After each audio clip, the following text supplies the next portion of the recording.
Thank you for joining us today for the virtual Sunday service with the Center for Creative Living. CCL, a charter of the Universal Church of the Master, has served and supported the spiritual needs of its community here in the Bay Area for over 20 years.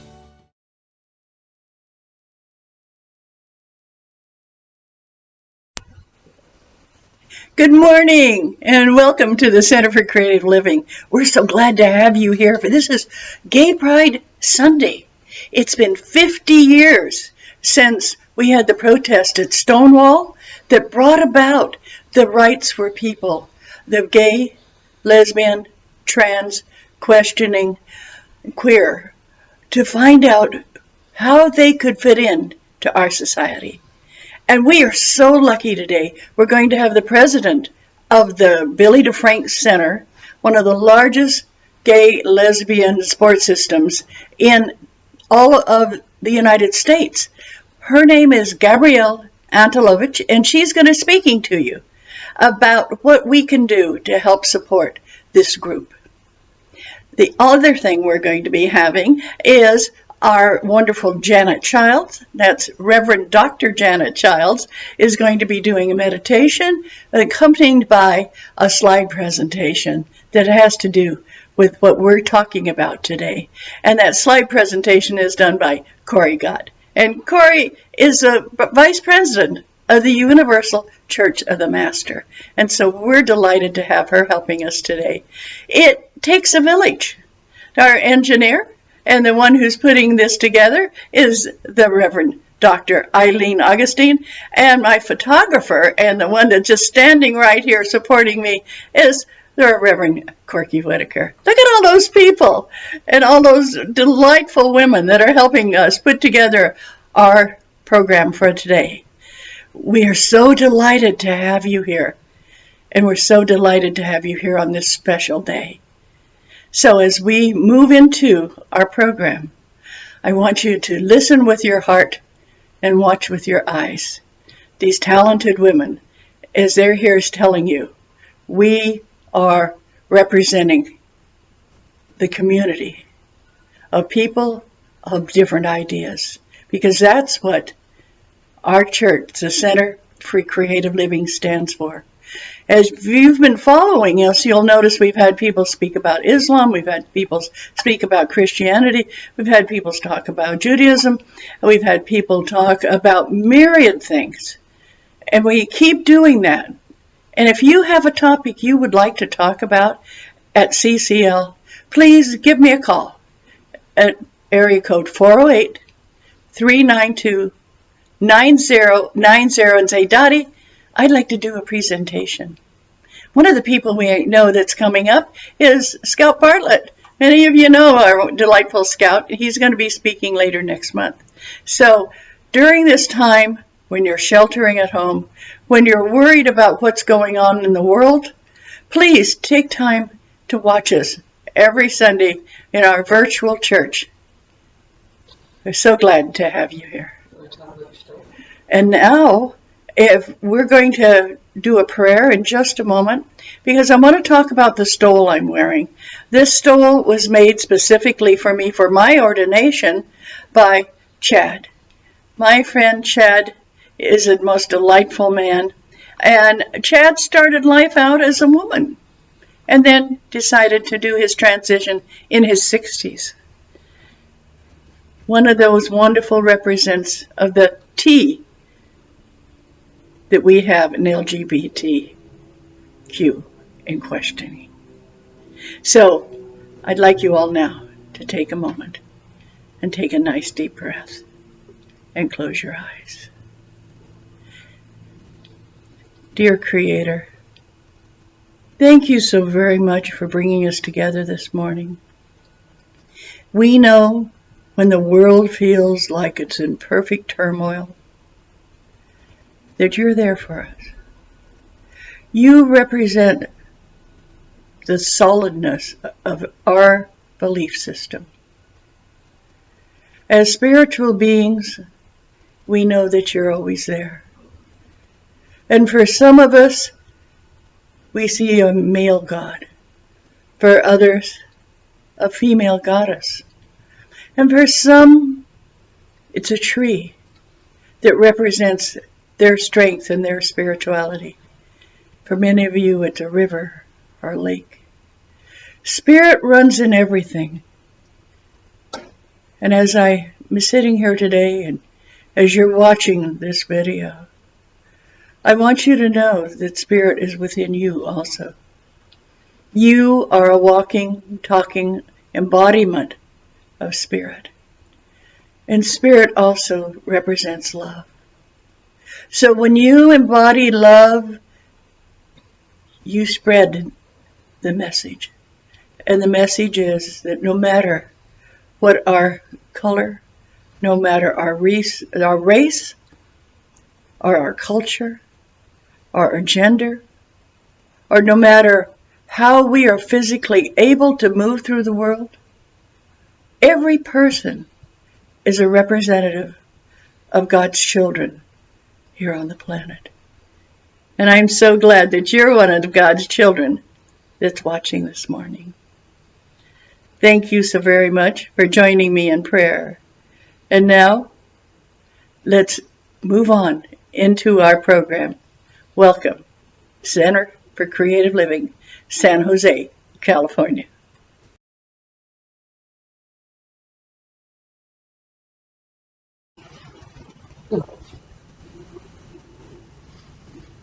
Hello, everyone. I'm Gabrielle Antolovich, and I'm with the Billy DeFrank LGBTQ plus Community Center.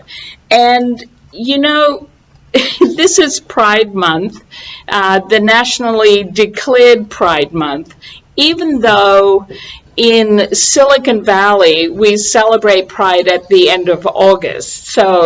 And prides all over the country are in different time slots. However, it is June Pride Month, and it has been a very different kind of pride for many reasons. One is COVID-19, and everyone has been shut down, and I'm talking about businesses, and we've had to stay in our homes.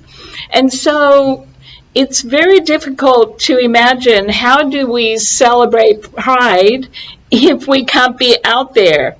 And then, of course, when the George Floyd murder happened, it has changed everything.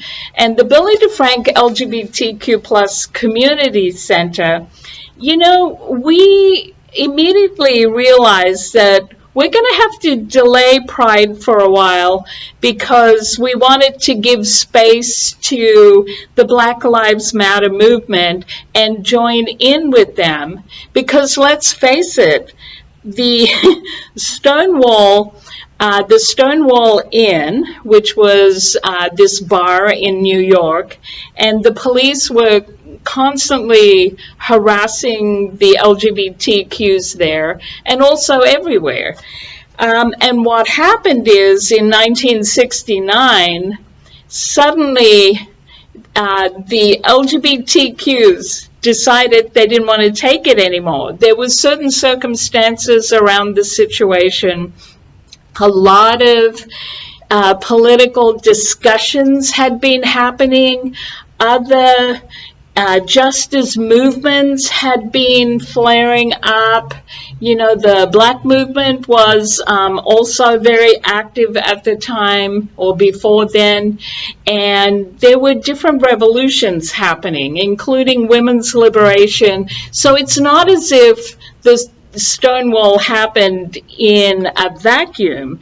There were other justice movements happening, as well as in quiet places, LGBTQs were starting to discuss how the harassment and discrimination is really, it's unfair, it's not just, what are we going to do about it? Little publications were going on. Even the Daughters of Bilitis were meeting, the lesbians, and a lot of gay men's groups. So, like I said, nothing happens in a vacuum. But for some reason, it's a bit like when Rosa Parks said, "I'm not sitting in the back of the bus," a movement sparked out of that. That also didn't happen in a vacuum. So the same thing with Stonewall. And what happened is there were riots for weeks. So when I think about Pride, it did start off as riots against police brutality, which is what is happening with the Black Lives Matter movement. And so we are, especially people like me, who actually was part of the Stonewall Revolution. I know I was in Sydney, Australia, but the gay liberation movement was sparked into a global movement, just like Black Lives Matter is right now, a global movement. And we were a global LGBTQ movement coming out of the closet big time. And it was riotous, yeah. And so we definitely, and myself, am being triggered by what has been happening in a good way, I have to admit. I'm excited that finally people are listening to, people of color have not been listened to. And the racism for Black and brown people seems to have continued despite everything. And I wanted to, mention, I saw this poster of a young woman, a young Black woman, saying, "George Floyd isn't a wake-up call. The same alarm has been ringing since 1619. You all have been hitting the snooze button." And that is the truth. The Black Lives Matter movement is very grateful to have allies that are not people of color. But we are acting as if, oh, wow, this is the wake-up call. Well, like this young woman said, the bell's been ringing to wake us up since 1619. That is a very long time. But it's better than never. So here we are. The LGBTQ community started off as a riot. Black Lives Matter is in a riotous explosion right now, and we have been embracing that movement. And it's so beautiful in some ways. The explosion of anger, the explosion of expression, the demands. And some people are saying these are extreme demands, defund the police. Well, they don't necessarily mean take all their money away and disband them. It's a good catch cry to get people's attention. I'm not going to go into the details of that. You can look that up on the internet. But what's great about it is that young and old are involved. I'm one of the old people that was there when Stonewall happened, and I was one of the first people to come out of the closet and went on national television and suffered a great deal because I couldn't get a job through the 1970s because nobody wanted to hire an openly gay person. That's what we called us back then. I'm now a genderqueer lesbian. We didn't have that terminology back then. Back then, I was a young dyke, So, we didn't know, we were naive, politically naive. We thought coming out of the closet was it. We didn't think, oh my God, I can't get a job now because they are able to discriminate against us because we're openly gay. And, what would happen if I was in the closet? If they found out, they could still kick us out. So anyway, one issue begets the next issue. And so the ball is rolling now with Black Lives Matters.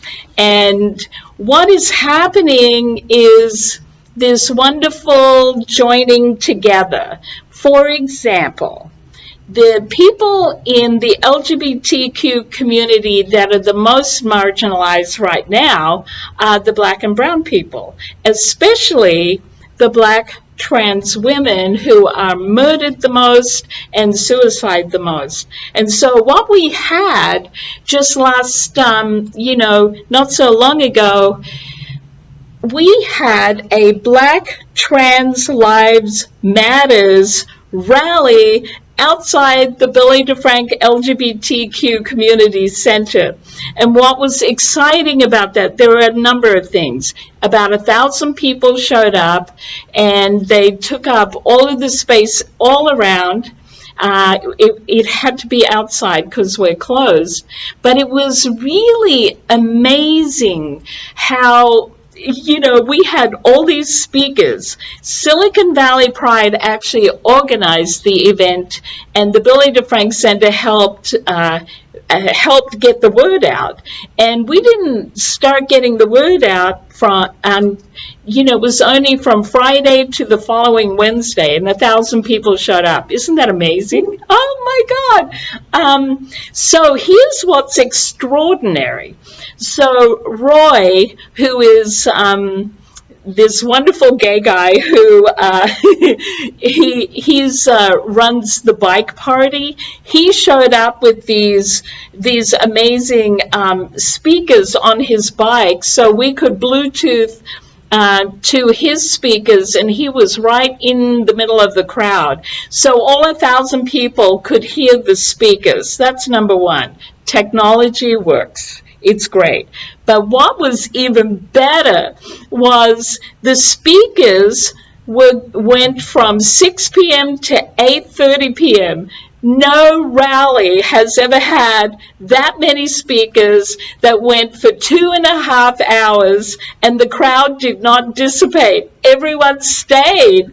And also, they were filmed. So you can go to the Silicon Valley Pride website, Facebook page, and listen to the speakers all over again. I have to do that because I was so excited having everything happening there that I couldn't even listen to every single speaker. I was like, oh my God, I can't believe this is happening.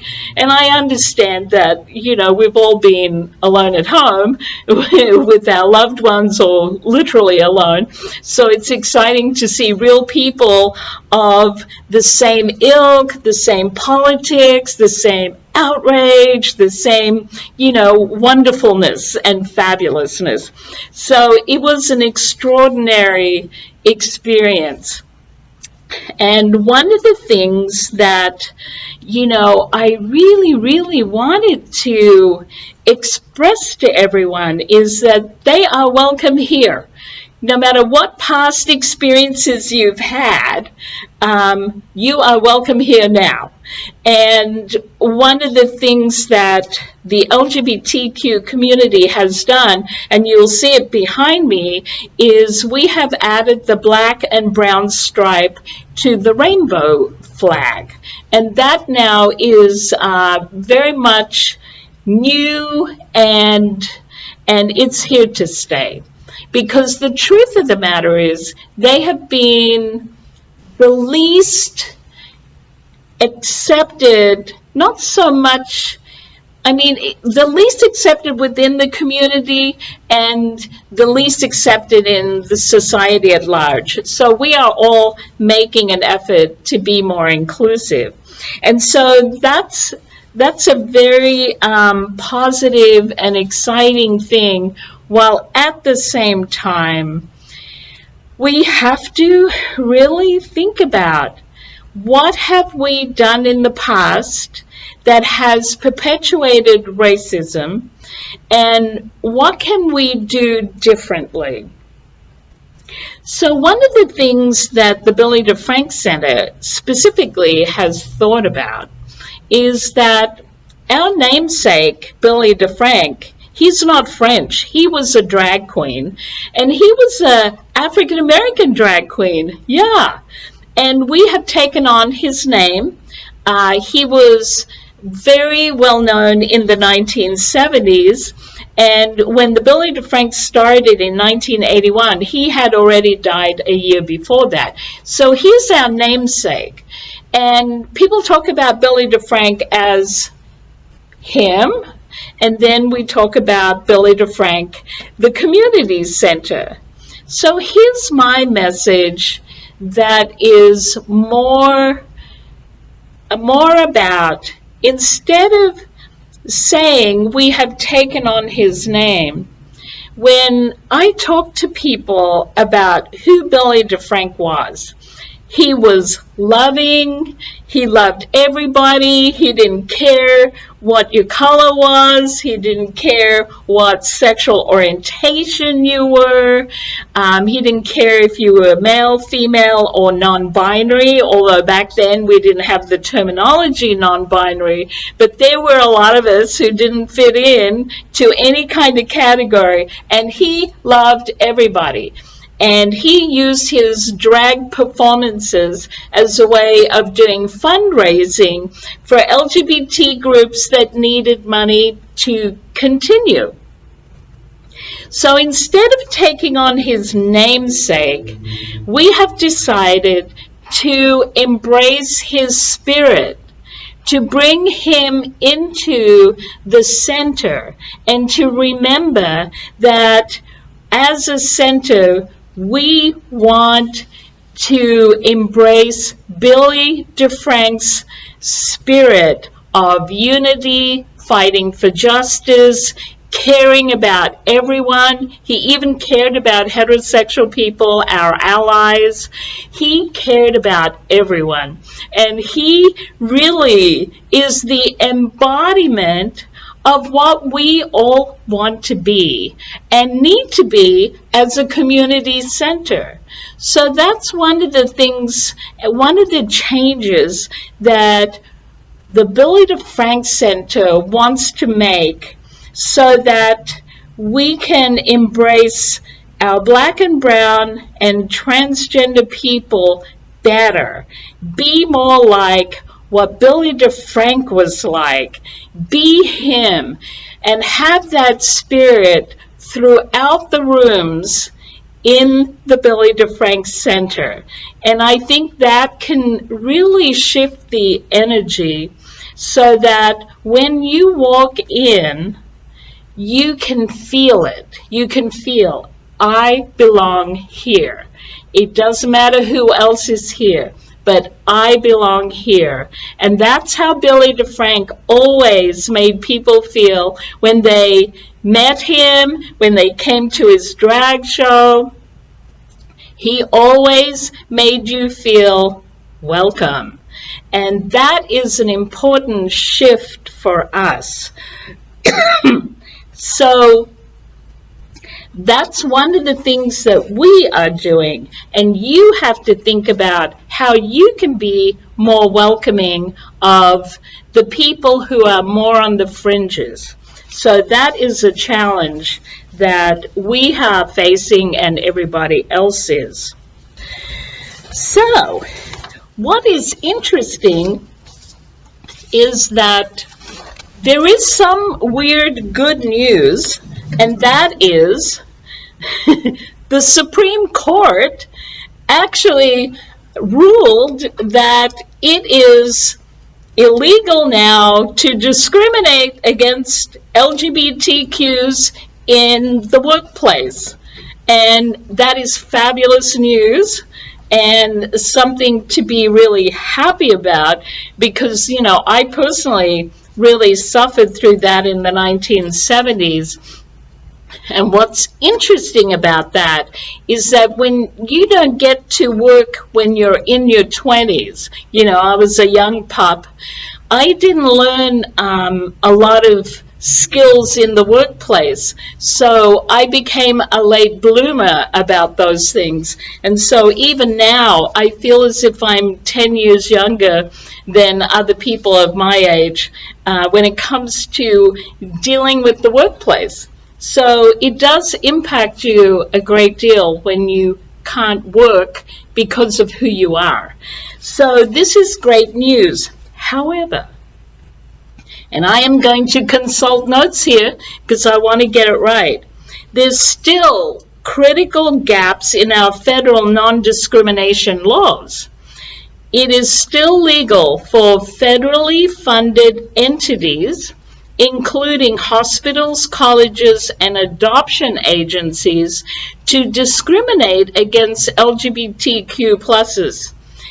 It is also legal for stores, restaurants, and hotels to discriminate against LGBTQs in certain circumstances.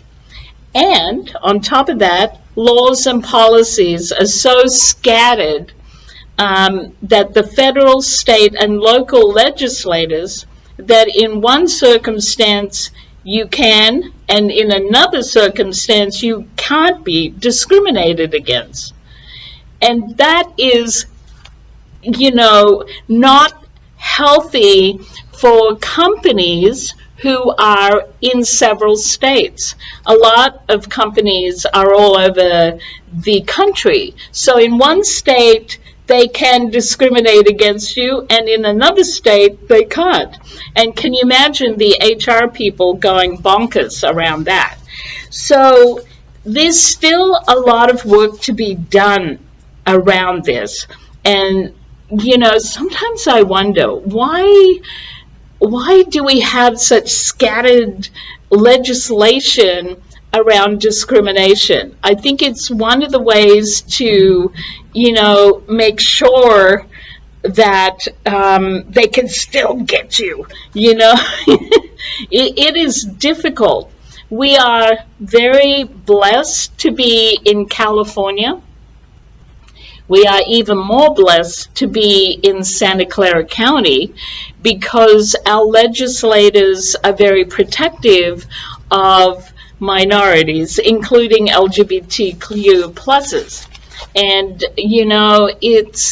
it's interesting how, why do we cluster in California? Well, it's because we are less discriminated against. So, even though it's more expensive, it's actually worth some of the expense to be here and be yourself.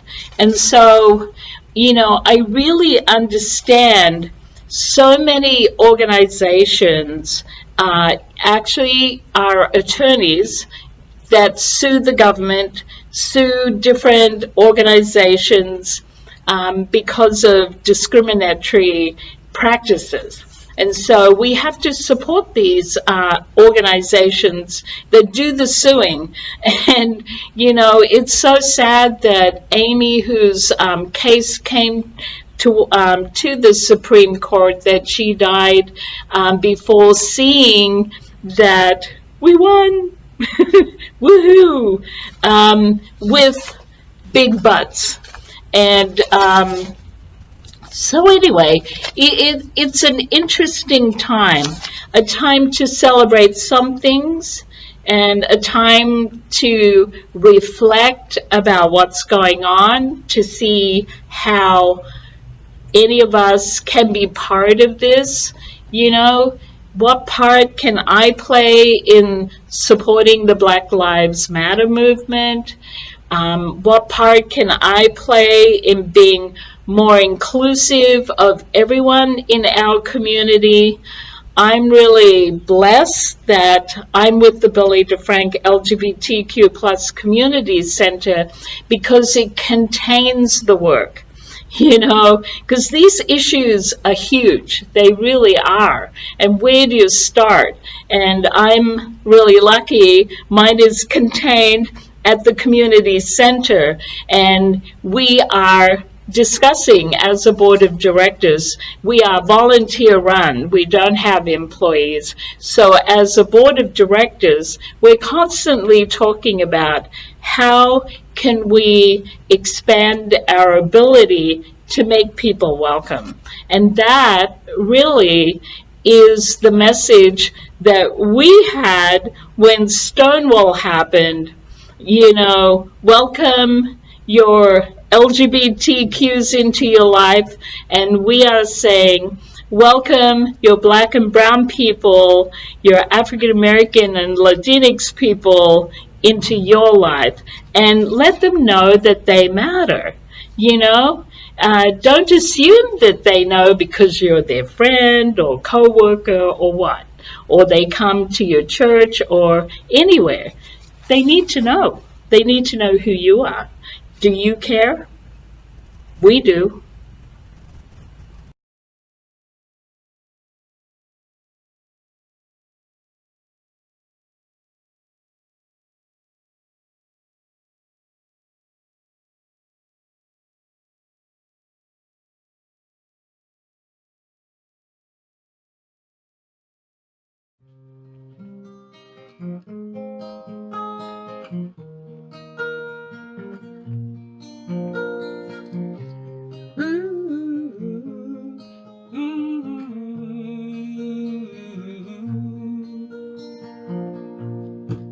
Invoke the mystery, call upon those who soar, who died standing bravely, where the ocean of pain meets the shore, and where the shaky, strong and gentle hand opens the door, opens the door. Ooh. We are but one candle in the middle of the storm, but one light breaks the cycle and creates this new form. It gentles into years of pain, bringing solace to the wound, where no one would have thought it. We are lost and we are found, even more turned around,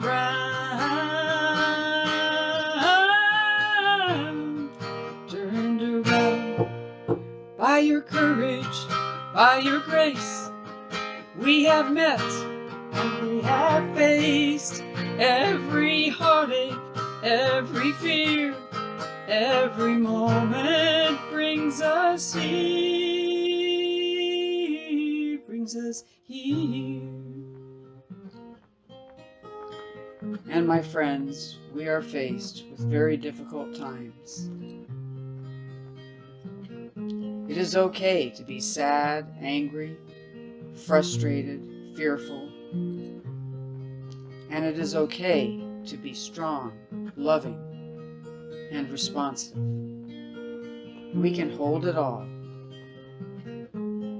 We can stand up for what and who we believe in. We can invoke those who have come before us, our ancestors who have paved the way for us to have the freedom to sing this song, to bring this forward into a new tomorrow. And as we honor the river of tears, the ocean of pain, we can claim the sun after the storm, the moonlight that caresses our rough night.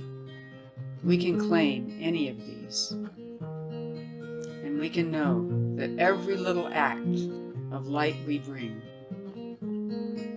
can bring healing, and we honor those people, those movements, those courageous moments. By your courage, by your grace, we have met and we have faced every heartache, every fear, every moment brings us here. So invoke the mystery, call upon those who soar, who died standing bravely, where the ocean of life meets the shore, where the shaky, gentle strong hand opens up the door.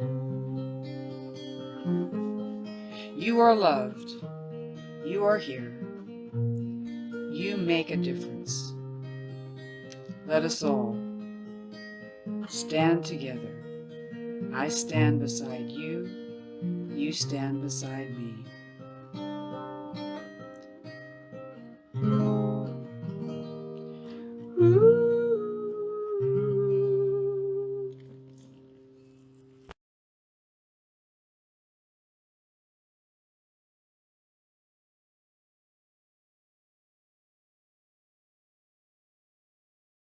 Thank you for joining us for this celebration of faith and fellowship.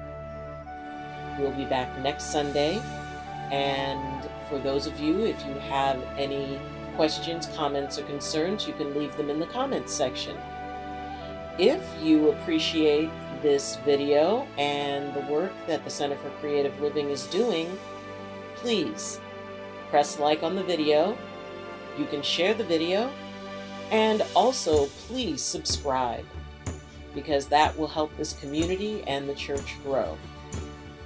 Remember, in these difficult and challenging times, the opportunity to give and support an organization that has done so much for the community is tremendously important. Please help the Center for Creative Living continue in the wonderful work that it does. We will make it through this.